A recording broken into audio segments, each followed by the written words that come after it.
Muy bien, ya solo nos quedan 4 clases. En estas 4 clases vamos a ver 3 modelos de solución de conflictos en base a pensadores contemporáneos. Ya terminamos de ver la definición de conflictos a lo largo de la historia y ahora vamos a ver los distintos pensadores dedicados al conflicto. Empecemos con Jean-Paul Lederich y la idea de transformación de conflictos. Lederich nació en 1955 y está vivito y coleando. Es un sociólogo, trabaja actualmente en la Universidad de Notre Dame y en 1994 fundó el Centro para la Justicia y la Construcción de la Paz. Él trabajó en procesos de pacificación en distintos países y regiones, en Irlanda del Norte, en Somalia, en Nicaragua, en Colombia, en Nepal. Es decir que la propuesta que ahora les voy a explicar viene siendo depurada y trabajada por muchos años por Paul Lederich. Parte del siguiente punto: que la reconciliación es necesaria para la convivencia pacífica. Se presenta toda reconciliación como un acto social que toma todas las experiencias negativas del pasado para convertirlas en unas alternativas del futuro. Supone generar o regenerar un acuerdo entre partes y construir o reconstruir una relación social. Y para eso hay que superar diferencias presentes y pasadas. La reconciliación para Lederich está compuesta por 4 elementos: solidaridad, justicia, verdad y paz. La solidaridad tiene que ver con apertura o abrirse a entender al otro y permitirse trabajar con el otro. La justicia tiene que ver con la equidad, es decir, todos trabajan lo mismo, todos hacen los mismos actos, todos utilizan los mismos medios, todos utilizan los mismos objetos. Mientras que la verdad tiene que ver en la forma en cómo expresamos las cosas. Y la paz, por última, tiene que ver con un equilibrio, es decir, en las relaciones, y una tranquilidad, es decir, que vos no esperás o sospechás del otro. La experiencia de la paz solo existe en estas situaciones de relaciones sociales donde se dan los 4 elementos de solidaridad, justicia, verdad y paz. Para eso hay que partir de un elemento: en la negociación. La negociación asume que todo conflicto es algo irreductible. El conflicto existe y no se puede evitar, y encima no se puede anular. El conflicto, una vez que está. No podés borrarlo. No podés pegar de vuelta la vajilla rota y asumir que no se vea la rajadura. Eso se va a ver, va a estar el corte. Pero la reconciliación lo que hace es repensar el conflicto y valorarlo de una manera. Es trabajarlo en el espacio y tiempo y pensarlo de una nueva manera. La negociación, por lo tanto, controla el conflicto buscando las partes interesadas, entre ellas encontrar una solución mediante la sociabilización, es decir, vamos hablando de las propuestas y construir finalmente un acuerdo. Negociar es ceder la posición máxima irreductible que uno no quiere, porque uno tiene que entender que no puedo siempre tomar al 100% las cosas. Tengo que buscar un punto medio. No se puede eliminar la voluntad del otro, pero sí podemos consensuar ciertas acciones y objetivos.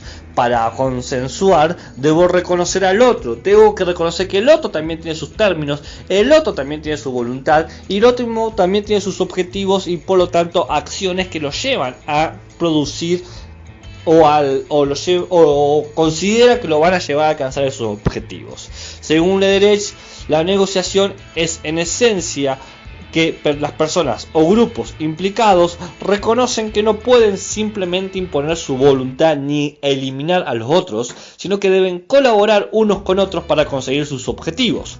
El reconocimiento mutuo es una forma de equilibrar el poder y un requisito previo a la negociación. Reconocer al otro para resolver el conflicto es muy importante. Entonces, como síntesis podemos decir lo siguiente: la negociación es solo posible cuando comprendemos, vos y yo que estamos en conflicto, qué es el conflicto en sí. Para eso, ambos reconocemos que el conflicto es real, que está en este contexto, que lo tenemos que identificar, pero que también podemos regularlo, resolverlo, y de esa manera tenemos que ver qué personas, qué procesos y qué problemas han implicado, se han atravesado el conflicto para generar un equilibrio, y esto demanda que yo te reconozca a vos como alguien válido, que tus demandas tienen cierta validez. Siempre es el punto claro para partir en la resolución de conflictos. Entonces veamos el tema de las personas, los procesos y los problemas. Personas. En todo conflicto siempre hay personas. Donde hay humano hay conflicto. La gran historia de la mediación y convivencia. Cada individuo aporta siempre su propia particular al conflicto. Entonces tenemos que identificar cuántas personas están implicadas directamente para saber en qué manera están implicando en el conflicto y qué tan grande es el conflicto. El conflicto son 2 personas, 3 personas, 4 personas, 5 personas. De esas 5 personas, cada una tiene su perspectiva. Ustedes mismos saben que cuando se dio el tema del centro de estudiantes, hubo una serie de conflictos y yo fui identificando uno por uno los implicados para poder hablar directamente con esos y comprender la magnitud del conflicto, y de ahí proponer una resolución. Entonces, frente a esta situación siempre hay que preguntarse: ¿quiénes están involucrados? ¿Qué papel tiene el conflicto? ¿Cómo puede influir sobre el mismo conflicto? Entonces, estas personas, cada una de las que están involucradas, tiene su propia percepción, tiene una posición con valores y creencias que justifican, orientan, dan sentido a sus actos y sus comportamientos, y encima tienen motivados o están motivados para actuar en esas acciones y comportamientos por intereses o necesidades. Necesito tal cosa o estoy interesado en tal otra. Esta percepción tiene 2 niveles: uno personal, que es cómo me percibo a mí mismo en este lugar, y una percepción global es cómo percibo a los otros. Esta percepción implica 2 cosas. En términos personales, poder y estima. Poder en el sentido de qué soy capaz de hacer o capaz de ejercer. Estima, cómo valorizo mis deseos, qué me importa más, qué me importa menos. Y en la percepción de los otros también hay una cuestión de poder y estima. Poder es los otros qué me pueden obligar a hacer a mí, y la estima es qué tanto valorizo los deseos y necesidades de los otros. Entonces tenemos la percepción personal y global, y ambas se dividen en lo que se puede hacer y cómo estimo, valorizo las cosas. Estas percepciones tienden a oponerse entre personas y entre percepciones globales, y muchas veces se cree que el único resultado es o ganar o perder, o gana mi percepción o gana o ganan los demás, o pierden los demás y gano yo. En esta tensión aparece la cuestión de los procesos. Bien, todo conflicto en realidad es un desarrollo de situaciones. Ningún conflicto es espontáneo, sucede un conjunto de cosas que van construyendo. Es decir, tiene un inicio que tiene que ver con un conjunto de acciones en determinados objetos y medios. Por ejemplo, mandar mensaje o comunicarse mediante celular, qué sé yo. Y supone una forma de comportarse o patrones de conducta y respuesta. ¿Cómo respondo yo ante ciertas preguntas? ¿Cómo respondo yo ante ciertas actitudes? De forma agresiva, de forma pasiva, de forma interrogativa, de forma crítica, de forma racional, de forma pasional. ¿Cómo respondo ante eso? Y eso muchas veces me lleva a mí a construir una manera común de resolver, que no sea necesariamente resolver de forma positiva. Es decir, muchas veces robustez genera mayor dureza o robustezco al patrón negativo, o lo puedo disolver. En estos procesos aparece la comunicación, porque muchas veces el punto de inicio tiene que ver con una mala comunicación, un error de comunicación. Muchos conflictos tienen que ver que no nos entendimos o no se interpretó, sea por distancias sociales, sea por distintos problemas de cómo nos dirigimos. Es decir, estos problemas de comunicación pueden llevar a reclamos, a culpas, a confusión, que generan un verdadero conflicto. Entonces, para resolver un problema, lo primero hay que entender es que es necesario encontrar un tercero neutral, una parte neutral que pueda escuchar lo que se comunica en distintas partes, para de esta manera reducir el problema de la incomunicación y poder quebrar esta idea de que esta condición de que la información está sesgada o doblada. Buscar conciliar los datos y las versiones para dar un sentido, decir, bueno, esto está diciendo A, esto está diciendo B, esto B A, esto B B, esto es lo que está sucediendo en realidad. Y acá aparece el problema como el conflicto en sí mismo. El conflicto se define para Lederach como la conjunción de personas, procesos y problemas. Es decir que el problema, en tanto conflicto, se presenta de dos maneras. Un problema en términos genuinos, donde hay diferencias tan esenciales que generan incompatibilidad, por ejemplo, pro aborto, pro eutanasia, contra eutanasia, así hay una incompatibilidad en el término y eso genera un problema genuino, o un problema innecesario que viene de prejuicios, cuando creo que alguien no lo puede hacer, qué sé yo, un hombre no cree que una mujer no puede hacer esto porque es mujer, desinformación porque no se entendió, no se explicó muy bien, o estereotipos que impiden a la comunicación. Es decir, el problema es innecesario cuando la comunicación no ha sido clara, correcta, eficiente. Bien, entonces en síntesis, el conflicto es la conjunción de personas, procesos y problemas. Las personas, cada una tiene su percepción propia y una percepción global. Los procesos tienen que ver con patrones de comportamiento que contribuyen a aumentar o disminuir el conflicto, y el problema en sí, que puede ser genuino o innecesario dependiendo del tipo de comunicación que tengamos. Una vez que entendemos cómo aparece el conflicto, tenemos que comprender cómo se puede resolver el conflicto, bien, ante un problema genuino, porque en un problema que es necesario, el problema se resuelve fácilmente. Ante un conflicto cuyo problema es el hecho de la comunicación, se resuelve fácilmente con un tercero o ambas partes que puedan limpiar el canal de comunicación y sea más sencillo. Ahora, con un problema genuino donde hay buena comunicación pero hay incompatibilidad directa, ahora hay que tomar otra postura. Hay que analizar el conflicto en sí, separando las percepciones, separando los intereses y separando las áreas incompatibles. Es decir que para el Deleuze la solución es lo siguiente: lo realmente importante para resolver el conflicto es conocer la base del problema a partir de los intereses que tiene cada una de las partes, por lo que a partir de las posturas se irá penetrando cada vez más en los intereses pertinentes. Es decir, una vez que entendemos en qué son incompatibles y las percepciones y los intereses, vamos a ir buscando un punto de solución. Y hay que analizar, por lo tanto, a las personas, a los procesos, y de ahí se puede solucionar el problema. Empecemos analizando las personas. Cada persona tiene que dar cuenta, me tiene que decir a mí como mediador cuál es la percepción y posición que tiene.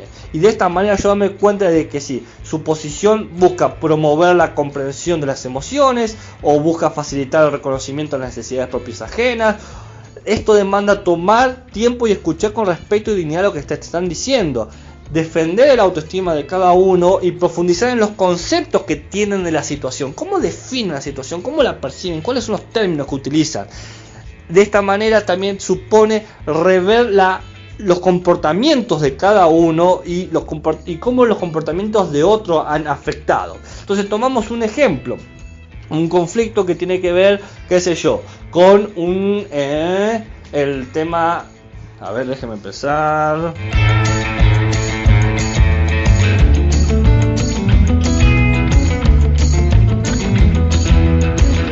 Ya sé, pensemos en el problema de la ocupación de territorios, ¿bien? El problema de la ocupación de territorios. Frente a eso tenemos que pensar primero en las personas que están implicadas. Tenemos el territorio que es propiedad de X persona, ¿bien?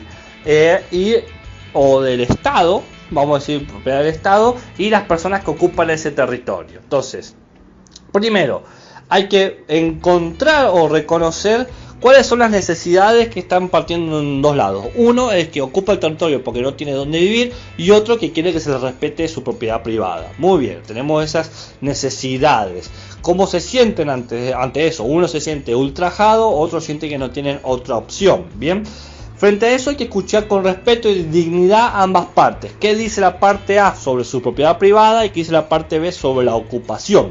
En el mismo punto hay que apoyar la autoestima, es decir, que cada uno tiene su razón de demandar lo que está demandando. Y luego hay que conceptualizar, hay que ver cómo conceptualizan la situación. Como el que tiene la propiedad privada genera un concepto de la propiedad privada que no puede, que es intransferible, inmovible, inmodificable, y que, por ejemplo, que alguien te la ocupe ya supone que la perdés para siempre. Y por el otro lado puedes tener a alguien que conceptualiza el hecho de que lo único que puede hacer en su vida es tomar ese tipo de actitud porque la espera, la demanda, o no hay otro camino posible de solución más que la toma directa. Una vez que tenemos esas conceptualizaciones de la situación, veamos los comportamientos, cómo se comporta ante eso. Ok, ya lo tomaron, ya está el conflicto. ¿Qué hace el de la propiedad privada? Va con pistolas, va con gritos, va al juez, va a los medios. ¿Qué hace la otra parte? También va a estar con pistolas, va al juez, va a los medios. O sea, cómo se está comportando. Y una vez que identificamos esos comportamientos, ¿cómo afecta? Uno se siente agredido directamente con las armas de la propiedad privada y el otro se siente agredido por las armas de los que lo están ocupando, por ejemplo. Entonces podemos generar toda esta situación con distintas preguntas. ¿Qué se siente o experimenta? ¿Qué necesitan? ¿Qué pueden decir del asunto? ¿Por qué es importante? ¿Cómo los llamarías o nombrarías? ¿Cómo se comportaron? ¿Qué produjo ese comportamiento? Entonces ya tenemos un análisis de las personas. Ahora veamos los procesos. Se debe entender que todo esto tiene ciertos canales de comunicación que han sido utilizados. Y por lo tanto tenemos que identificar los puntos de inicio de intercambio y los participantes que generaron estos comportamientos frente a los grados de polarización y los grados de unificación, más lo que entorpece y concilia la comunicación. Por ejemplo, en este mismo caso de la gente que toma territorios, bueno, la gente no toma territorio de la noche a la mañana porque sí. A ver, ¿qué inició? ¿Qué se le fue prometido? ¿Qué se le fue dado? ¿Y por qué tomaron ese territorio en particular? Porque esta propiedad privada tiene algún sentido. ¿Por qué dijeron este y no otro? ¿Qué diferencia había entre este y los 100 kilómetros de distancia? A su vez, ¿qué intercambios hubo? Ya hubo un reclamo previo, ya hubo una situación. ¿Y quiénes participaban? ¿Este único agente de propiedad privada? Había un concilio de gente de propiedades privadas y un concilio de gente demandando, y estos patrones de comportamiento venían dándose desde antes y de qué forma. Ahora bien, ¿qué polarización se estableció entre la propiedad privada y la gente que está tomando esta propiedad privada? ¿Cómo fue que esta gente decidió que no tenía otra cosa más que eso? ¿Y en qué medida están de acuerdo? Porque aunque ustedes no lo crean, la gente, por más diferente que sea, pueden tener puntos de acuerdo, ¿bien? Pueden, por ejemplo, estar de acuerdo que hay que resolverlo de forma legal, ¿bien? Entonces hay un punto de unificación. ¿Y cómo se están comunicando y en qué medida se entorpece esa comunicación? ¿Cómo se comunica aquel que tomó la propiedad privada y aquel que es dueño de propiedad privada? ¿Con papelitos? ¿Con piedras?